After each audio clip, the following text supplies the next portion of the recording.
This is ATL Day Ones, part of Locked On Sports Atlanta. And it starts now.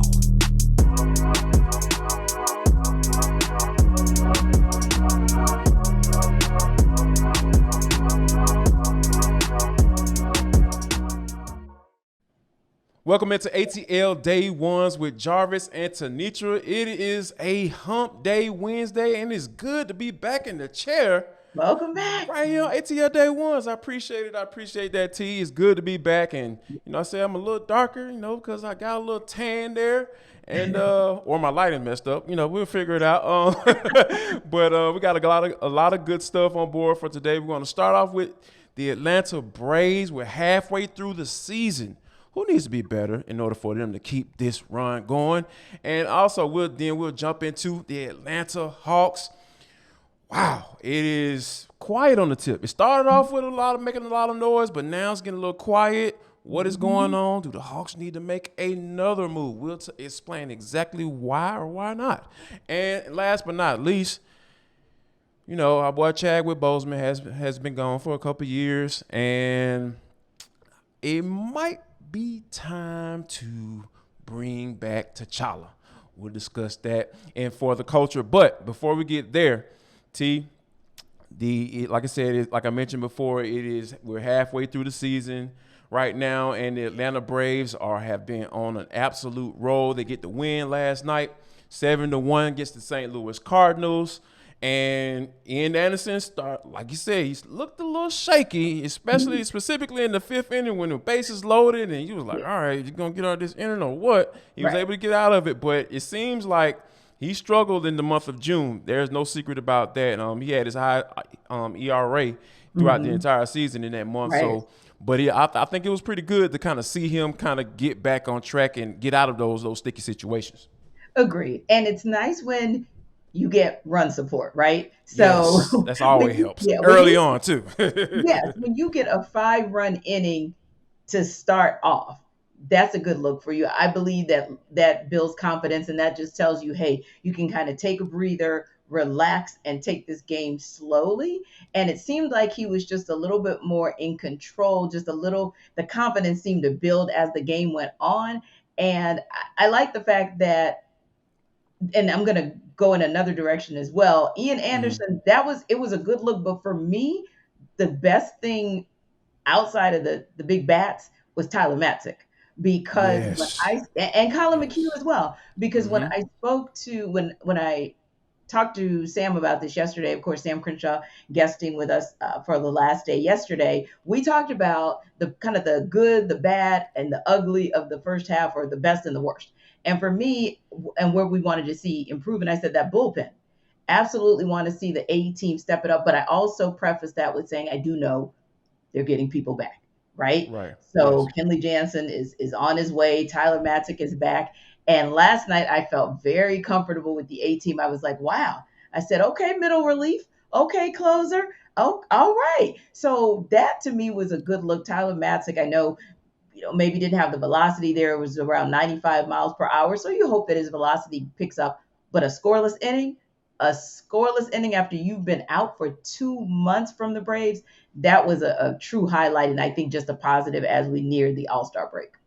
No doubt about it. Like, there are so many things that, that have been going so well for the Braves. And Yes. like you said, to lose a guy like, Tyler Matzek, for a couple months, as given, especially what he did in the World Series last year and that absolute amazing run that he went on, personal run that he went on. I think it was something. It was a sight to see, especially when he went with the behind the back stab and throw the man out at first. But I was like, oh my God, this dude out here showing out, man. So it was definitely cool to see for sure. But tell us before we want to talk about who needs to be better for the Braves, and we're going to discuss who needs to keep it going, who needs to keep that run going in order for the Braves to go ahead and catch the Mets, because they're 2.5 games back, y'all. This is about to get real quick. But before we get that, Tenitra, Batiste, tell them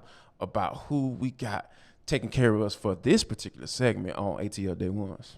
And it's our friends over at Bet Online. That's your number one source for all your betting needs, all your sports info. You can find out all the latest sports developments, league reviews, news, information on sports wagers. And you look at the fact that Major League Baseball, this is a great example. Braves Mets, you might want to go with an over under on who wins this division. You might want to go with an over under of how many games ends up separating the Braves and Mets. Of course, I'm going to say Braves because we hope they win the division. Or you may want to go with an over under on, based on where the Braves are midway through the season, what does the back half of the season look like in total wins?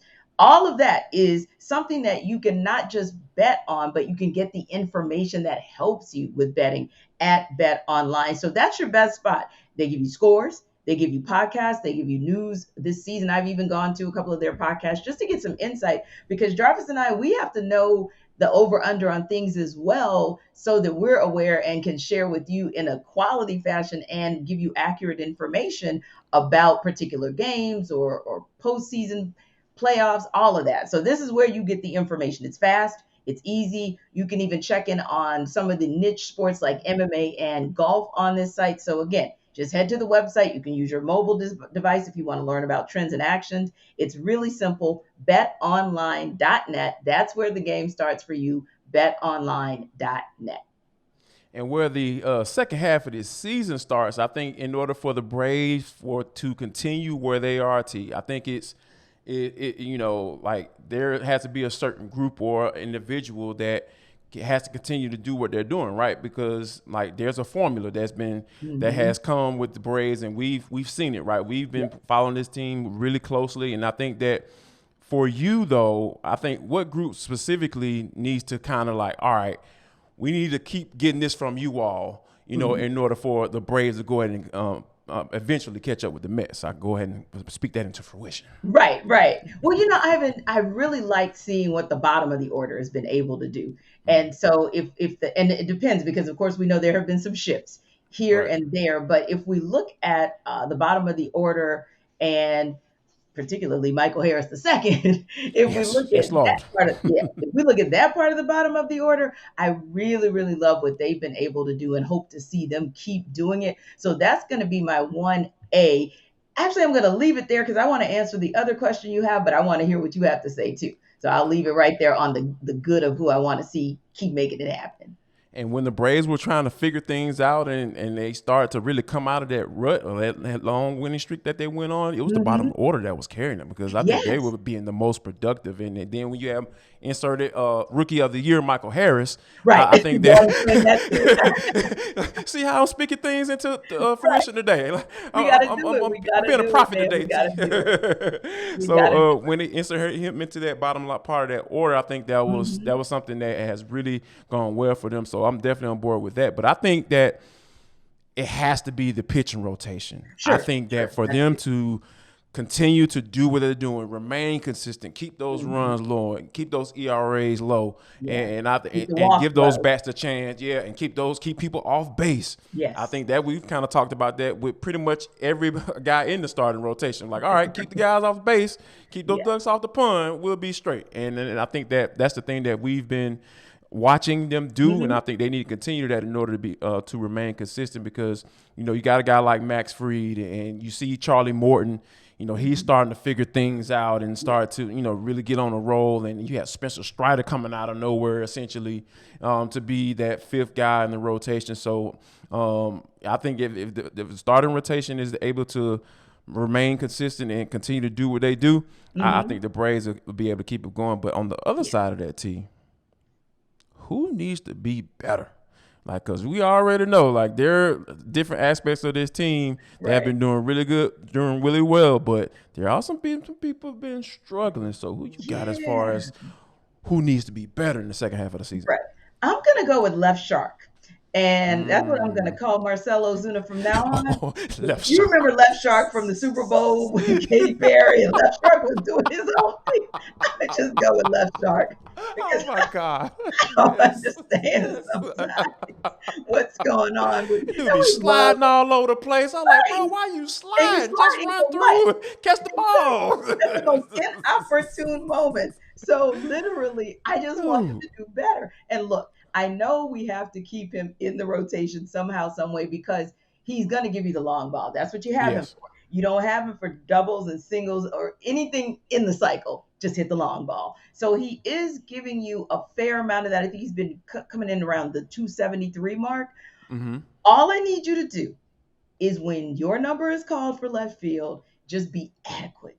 Just don't Yes. make any errors. Don't add anything to the equation for the other team. I think that would be huge if we could Yes. just get left shark right. No doubt. And I agree. That's who I had too. I had Marcell Ozuna as well. But I'll bring another aspect into it, right? Like, because him being in the DH, that's the ideal Yes. position where Yes. the Braves So, would like him right. to be, right? Exactly. That's So it does ideal. pose a conundrum. You're right. Right, yeah. So, but there is another guy who may make the All-Star team at the DH position. And that's William Contreras. Well, yeah, right. So exactly. Who was at the if bottom you- of the order last night and did some Yeah. things, right? Exactly. So I think that if you aren't able to be consistent in the field and you aren't able to pick it up from at the plate, I think they're like the Braves are so deep. Yes.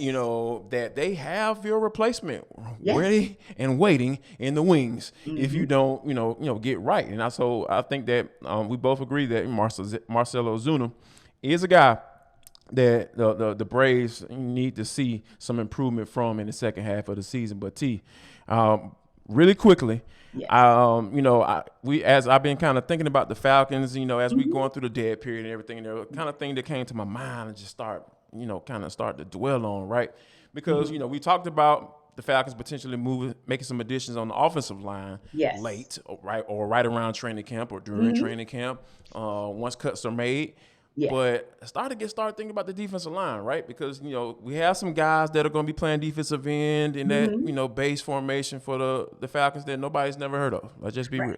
Let's keep it real. And then you got the rookies that they were brought in, Arnold Ebiketie and D'Angelo Malone. Those guys, are expected to improve that pass rush, right? Even though they're young. You got Lorenzo Carter from a free agent. He was brought in as well. Yep. But just from that defensive end standpoint, Yes. I think that it seems like the Falcons are kind of banking on whether those guys and Taquan Graham and Marlon Davis, it seems like those guys are the guys they're expecting to approve. Like, does that sit well with you? I don't know about you. It kind of rumps my stomach a little bit, but how did that make you feel as far as with them being on the roster and not making any making any additions going forward? Right. And I definitely think there have to be some additions out there, right? And because when we look at those kind of the three pockets, right? We look at the secondary, we look at the linebacker core, and then we look at the guys up front. I feel like we're both confident, and most people are, that this secondary is going to do well now that AJ Terrell has some partners in crime, so to speak, with Richie Grant coming out and having something to prove, and you've got Dean Marlowe out there, and of course Casey Hayward. So you feel like that group's fine. You also feel like confident about the linebackers. I know we pressed for time, so I won't go through the names because you have already. I feel like they're going to do some things. When I go and look at that defensive end room, I get concerned. When I look at the tackles, I get concerned because I feel like, okay, other than Grady, everybody else is kind of in prove-it mode because we still don't know. What is this, 3 years in, what we're going to get out of Marlon Davidson? We don't know what his body's going to allow for. Taquan Graham is still in a space of dealing with injuries as well. We don't know what we're going to get from him. And then, like you said, when we look down the depth chart, we just don't see what we need to see if indeed we want guys up front who are going to be that, for lack of a better term, that first line of defense. So, yeah, I think the Falcons, I expect that Terry Fontenot is still out there looking for some guys to shore up the front line, the D line.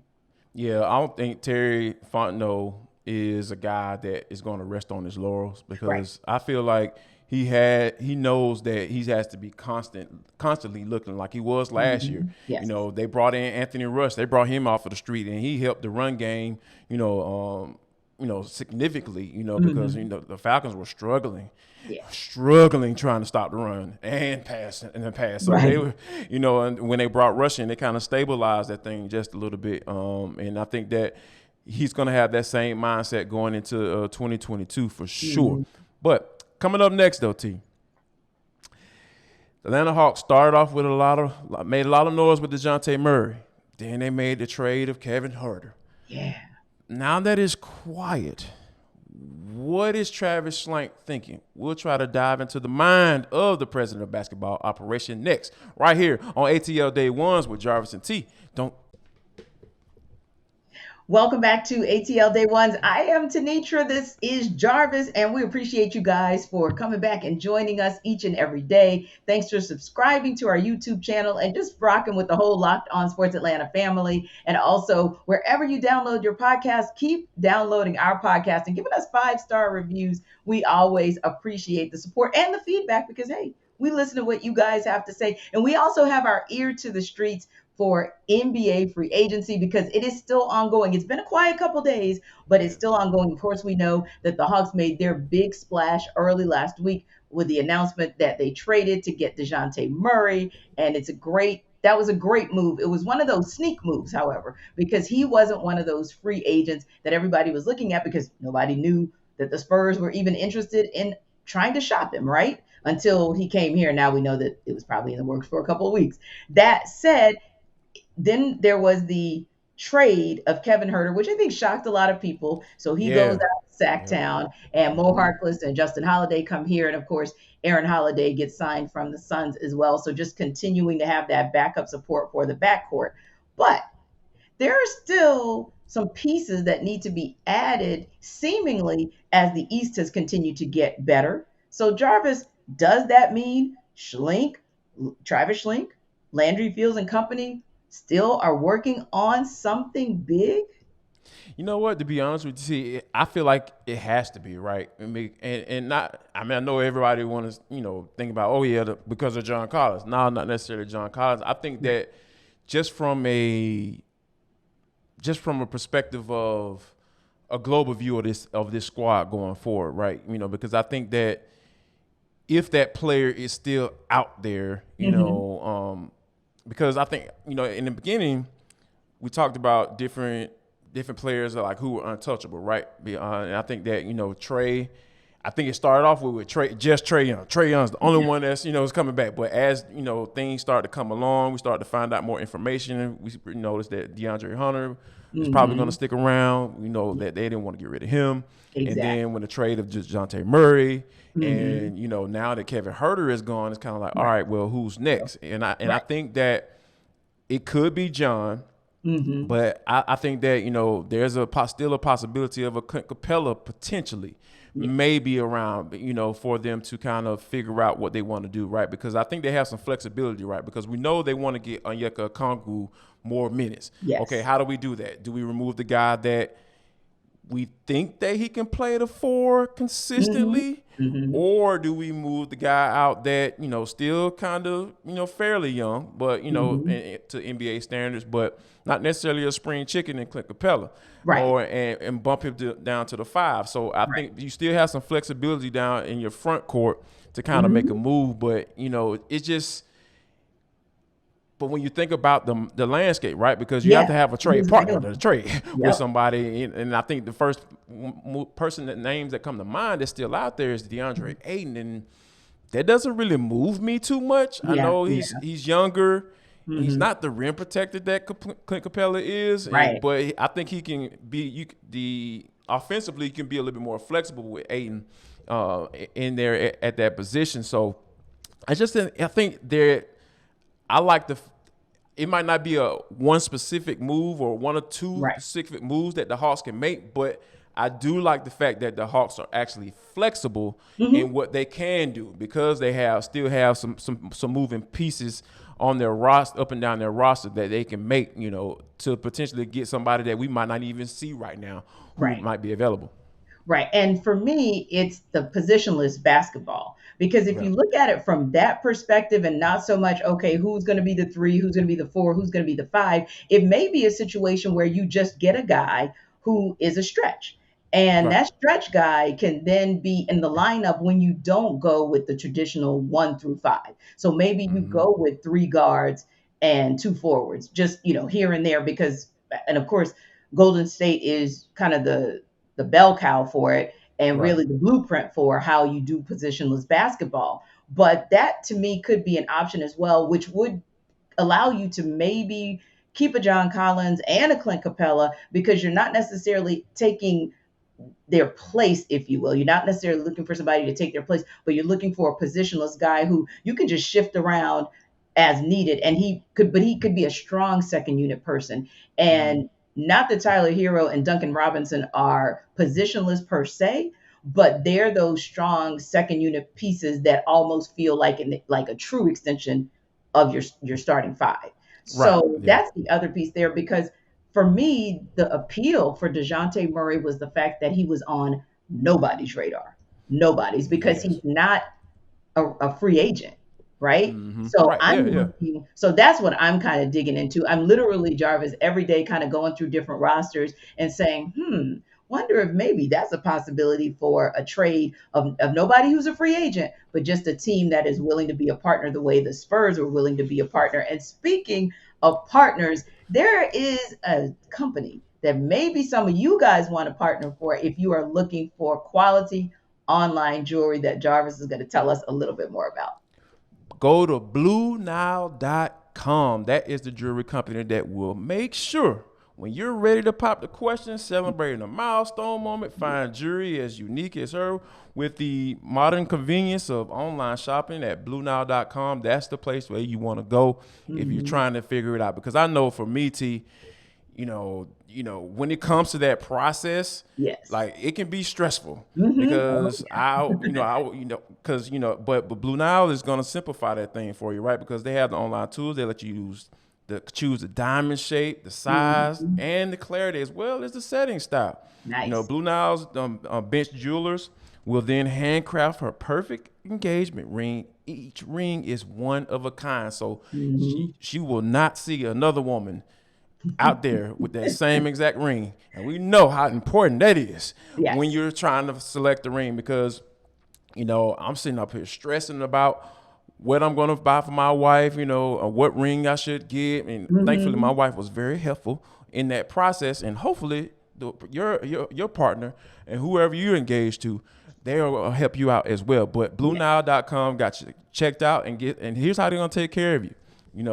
When you're making that moment, when you're trying to figure out what to do, go to BlueNile.com. And for all you listeners of Locked On, you get $50 off of $500 or more. Woo-hoo. That is the code. All you got to do is use the code Locked On. That's code Locked On. Every order is insured, ships free, and arrives in discreet packaging that won't give away what's inside. Shop stress-free and find your forever piece. Go to BlueNile.com today. Put in the code Locked On. Yes, and speaking of forever peace, other than Trae Young, I don't know that there's a forever peace with the Hawks, especially because players move around so much. So much, yes. Yeah, so we think we've seen some inklings of a short-term forever, in this next 2 to 3 year window, because it appears that with the departure of Kevin Huerter, that kind of cements Bogey, at least for now, Bogdan Bogdanovic, to be the leader of that second unit, subject to change. And then you mentioned at the 3 position, seems like DeAndre Hunter is pretty cemented there. And then at the 4, there's where the question might come, or the 5. But I still say, I agree with you. And for me, Jarvis, it doesn't matter whether the Hawks make a big move, because who knows, that opportunity may not be available. Because real talk, if you're thinking about Kevin Durant or you're thinking about a DeAndre Ayton, it may not be a fit as far as what the asking price is from the Nets or from the Suns, right? And real talk, there may just be that guy who has so many restrictions on, his contract. Like I'm looking at, DeAndre Ayton. Okay, he's a restricted free agent. So it's not like you're going to just get him, or even a Colin Sexton. He's a restricted free agent. So when I kind of look down this list of players that are still available, I don't really see anybody who is viable for the Hawks as far as what they need in a big name. So I go back to, I think I just want to see them make some moves, but not necessarily a person that we all have on our radar. I kind of want to see Landry Fields and Travis Schlenk be creative again. Let me see what you got in the bag for somebody that none of us thought could make a difference, but could get you hopefully leapfrogged into the top 4 of the East. I'm with you, T. Basically, earn that paycheck that you Earn get. it. You Yes. know, Landry Fields got a promotion, so I'm assuming that, I don't like to be in all of everybody's pockets and stuff. Like, me, how I get down when it comes to money. But yeah, you got a little bump. So yeah, it's time to go ahead and make the bread. And we already know Travis Schlenk is working the phones trying to figure out what is going on with the Hawks and see how they can get better, because that's been the mantra, right? Figure out how to get better. And I think they've gotten off to a really good start so far. Oh, absolutely, absolutely. Because again, with some of these additions to the backcourt, if nothing else, it gives you the opportunity in the departure of DeLon Wright, and I assume the impending retirement of Lou Williams. It just gives you pieces. So now it becomes okay. Let's get some more pieces on the wing, possibly for that front court, as you mentioned. So speaking of nostalgia, because I think about Lou Williams and I think about nostalgia, right? Speaking of nostalgia, a lot of us have nostalgia from a couple years ago about what we want to see now that some pieces have moved to something that is very close to us. So Jarvis and I are going to talk about that on the other side of For the Culture right here on AT. Final segment of ATL Day Ones with Jarvis and Tenitra. Ooh, it is such a good. It just feels so good for me to just be back in the chair. I'm just chilling. We're talking about what the Hawks and the Braves have got going on, the Falcons, what they need to do. It's just been a really, really good show, and we thank you for rocking with us throughout the entire show, because that's what we assume you do, because you love us, you appreciate us, and because you love us and appreciate us. Wherever you download your podcast, here's what you do: just go to where they do the reviews and stuff. And you know how they got the little 5 little stars right there. Don't stop at 1. Just go all the way to the right. 5 stars. Just remember, go to the right, 5-star review, and give us a little note in there, because, so everybody else can figure out or find out about how great we are, because that's just how we get down. Because that's what we do right here on ATL Day One. But T, this is For the Culture. It is the intersection between sports, entertainment, and the culture, and sometimes wherever the heck we want to talk about, because that's just how we get down. Now, we all know that Wakanda Forever is the second rendition of, Black Panther. Oh, excuse me, I'm messing up my mic here. I know you got excited. Yeah, I got super excited. I gotta do like the homie. Go to do the move, and we know that Chadwick Boseman was Black Panther or T'Challa, and he was referred to in the movie. He passed away a couple of years ago, but as a couple of leaks of what the characters are going to look like have come out, and people starting to see them, and how social media, how things start to get rolling. There was a young man in Chicago who's a film critic, explained how, and it ended up going viral, and he explained why they should recast T'Challa, because when you think about Spider-Man and Superman and all of that, those you can't kill off those characters. Those characters have lived on past the people who played those specific characters. And he said, if you kill off essentially, if you don't recast the character, that means you killing Chadwick Boseman again. And I wouldn't go that far, Right. but what I will say is that he got me with the whole part about the character is always going to live on. And we all know that most of the times that you're always going to remember the first, right?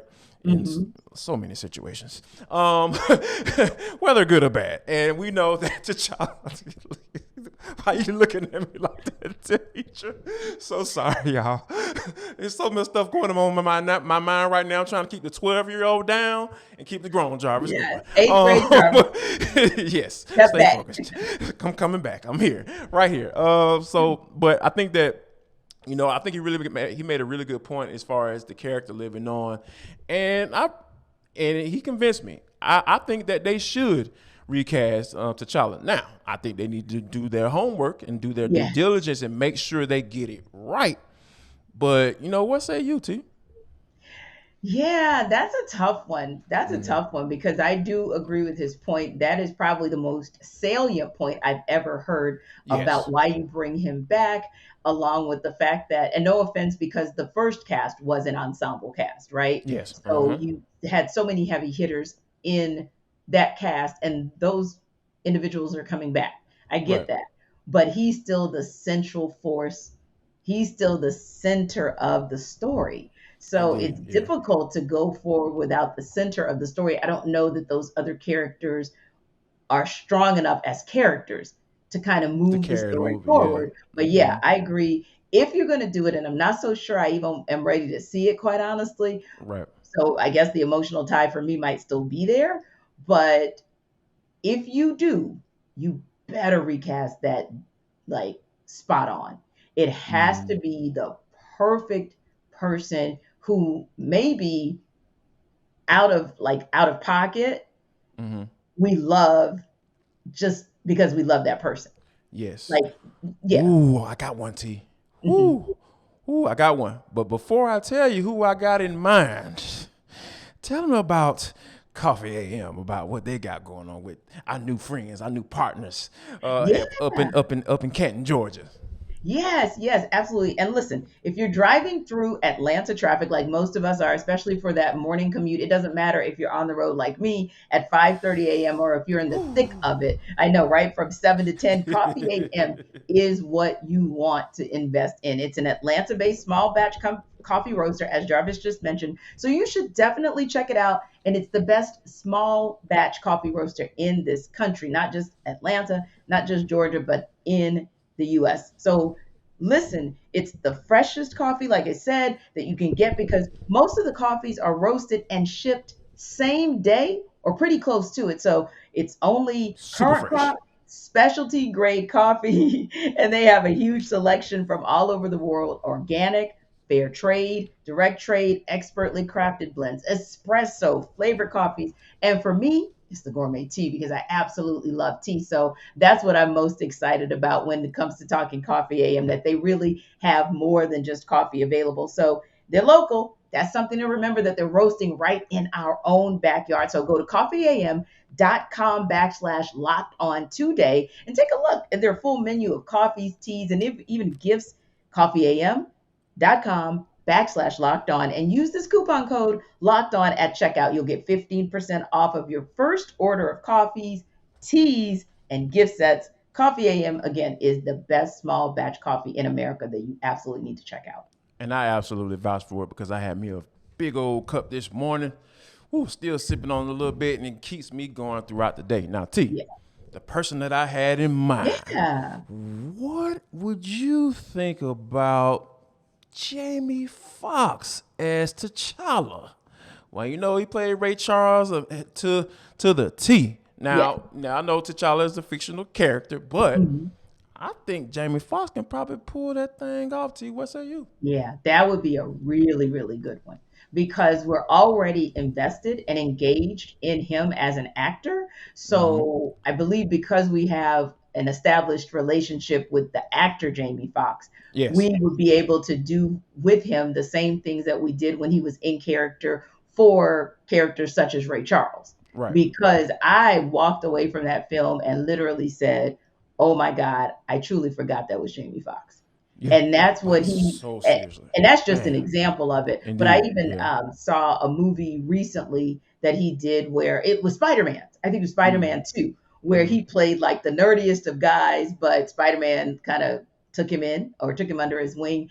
Right. And I was like, Jamie Foxx can just morph into anything. So So yeah, versatile. Right. Yeah. I'm gonna go with that. And the only other guy I would have gone with, and forgive me because all of my This Is Us people are probably ready to choke me out right now because I can't think of my guy. But he would have been a good guy. Sterling K. Brown. I was like, There I we knew go. it was Yeah. Brown. I knew it Uh-huh. was K. Yeah. But Sterling K. Brown would have been excellent if he had not portrayed the character of T'Challa's half brother's father. Right. And gotten killed off in that first episode while he was in America. So Right. other than that, I think would have been a great one. But yeah, I like Jamie Foxx. I think that's going to be a good look. And hopefully the Braves will win tonight because a win of game 3 wins them the series. They've got Yes. Max Fried on the mound, and you know what he did to the Reds last week. 7 masterful innings. So we're looking for Mad Max to get it done again tonight for the Braves. They are starting the month of July hot again, 4-1 to start the month of July. So we may not be able to use Jarvis's mantra of undefeated, but I tell you what, we can use they winning, because they still winning, just like we are here on ATL Day One. So when you stop by, we feel like it's a good look and we feel like we're winning. And when you stop by and check out Hitting Hard with John Chuckery, that's a win for you guys too. So come back, check us out tomorrow, and we will talk Braves, and who knows, maybe we will talk Hawks. We'll see you on the other side tomorrow. You all come back now, you hear?